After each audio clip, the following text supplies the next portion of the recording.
حبايبي عاملين ايه؟ يا رب كلكم تكونوا بخير. في البدايه كلنا بنصلي على الرسول. النهارده حبايبي هنعمل مع بعضينا عجينه الفلافل.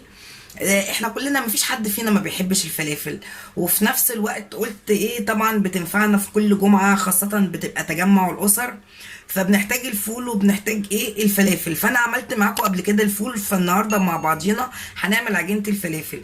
طبعا انا نقعاها من الصبح، تحس ان الفوليه ايه خلاص باشت يعني معايا بتاع 4 ساعات او 5 ساعات، بس انا نقعت ده من الصبح لان كان عندي شغل تاني.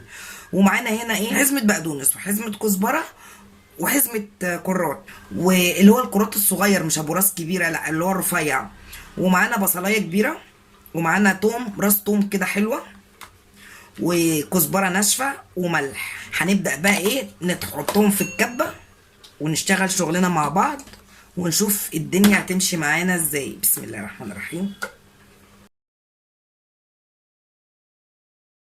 هنبدأ نحط ايه بصل. طبعا انا عامله نص كيلو، يعني عامله نص كيلو، فعشان كده هجزأ اللي انا عاملاه على مرتين. حطينا طبعا النص احنا دلوقتي، وهنبدأ ايه نضربه في الكبة. بسم الله. طبعا حبايبي شوفوا طالعه ناعمه خالص وجميله. هنعمل بقى ايه، هنفضيها في حاجه، هنحطه مثلا هنا. بسم الله الرحمن الرحيم. كانوا بيعملوها بالمفرمه اللي هي بتاعت البسكوت. كل شغل كان الامهات زمان بيشتغلوا بالمفرمه اليدويه، ما كانش بقى فيه بالكهرباء ولا حاجه. هحط بقى بقيه الكميه كلها. بسم الله. انا هنا ايه ضربت نص ضربه كده، قلت عشان احط الباقي بالمره. الخضره فيها هنا دي كتيره الجزئيه دي، بس لما يتعمل بقى ميكس مع بعضه ويتقلب هيبقى تمام جدا، مفيهوش اي مشكله. هنحط بقى بالمره البهارات بتاعتنا، الكزبره والملح وباقي الثوم وباقي البصل، ونضربهم بقى مع بعض، وبعد كده نشوف الخليط بتاعنا هيبقى عامل ازاي.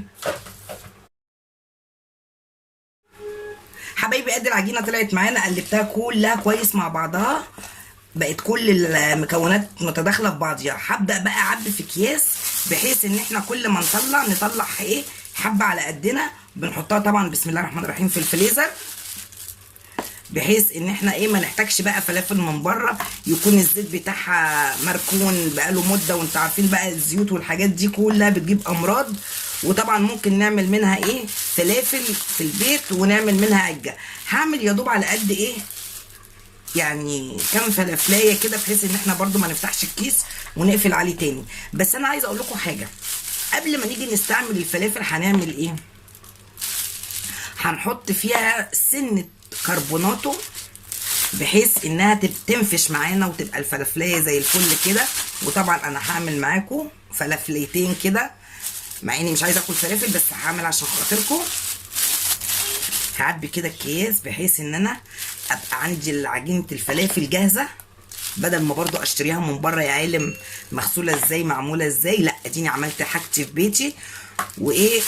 وخلينا كده شطار زي مامتنا كده واجدادنا كانوا شاطرين بيعملوا لنا كل حاجه في البيت، ما كانوش بيشتروا خالص. احنا بقى عشان اتعلمنا الكسل شويه.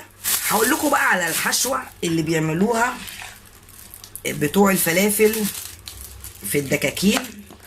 انا هخلي كده اعمل ايه الجزئيه دي هقليها معاكم، بحيث ان انا برضو مش عايزه ايه يعني مش عايزه اكل فلافل دلوقتي. اخلي دول كده اعملهم لكم معاكم. بالنسبه بقى للحشوه اللي بيعملوها بتبقى عباره عن بصلايه مقطعينها كبير، وهنحطها في الزيت مع بعض، وهنعمل الحشوه بتاعه الفلافل. لما بنروح نقول للراجل بقى ايه عايزين فلافلايه محشيه، فاحنا هنعمل في البيت فلافلايه محشيه وفلافلايه عاديه. وبعدين احنا ممكن برضو بناخده جزئيه زي معلقتين على بيض، على نخرط طماطم، على فلفل كده اذا كان حار او مش حار، وبنعمله ايه عجه الفلافل. انا عاملاها معاكم قبل كده وهنشوفها مع بعض في صندوق الوصف. حبايبي ادينا حطينا الزيت يسخن على النار، وطبعا مقطعين معانا كام بصلايه كده. بسم الله الرحمن الرحيم.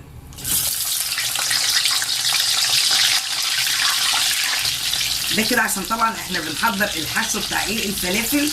وهيكون هنا محضرين معانا ايه شطه، فلفل اسمر، كمون، شويه ملح، بحيث لما يحمر البصل هنبدا نحطه هنا ونهرسه وهنعينه في علبه، عشان ده اللي هيبقى الحشو بتاع ايه، بتاع الفلافل. حمره لغايه ما يبقى لونه بني، اللون البني اللي هو الغامق. هنشوفه برده مع بعضينا يبقى عامل ازاي. حبايبي احنا كده خلاص هنستكفي بلون البصله عشان خاطر ما تمررش معانا.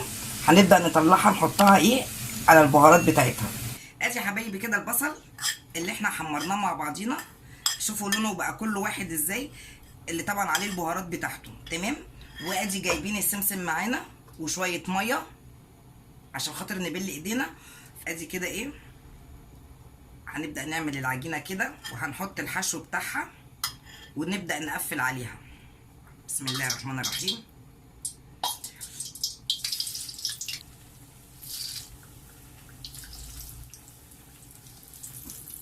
دي نص كيلو الفول المدشوش طلع لنا، ادي الكياس اللي طلعها لنا 5 اكياس، غير الفلافل اللي احنا عملناها اهي طلعت معانا زي الفل، احلى من بتاعه المحلات. يا ريت نعمل الفلافل في بيتنا ونستفيد، على الاقل الزيت بتاعنا يبقى نضيف والفلافل بايدينا وعاملينها وغاسلين خضرتها. ويا ريت يكون الفيديو عجبكم، ما تنسونيش بقى في لايك شير كومنت ظريف. من اكل ودردشه ام كريم.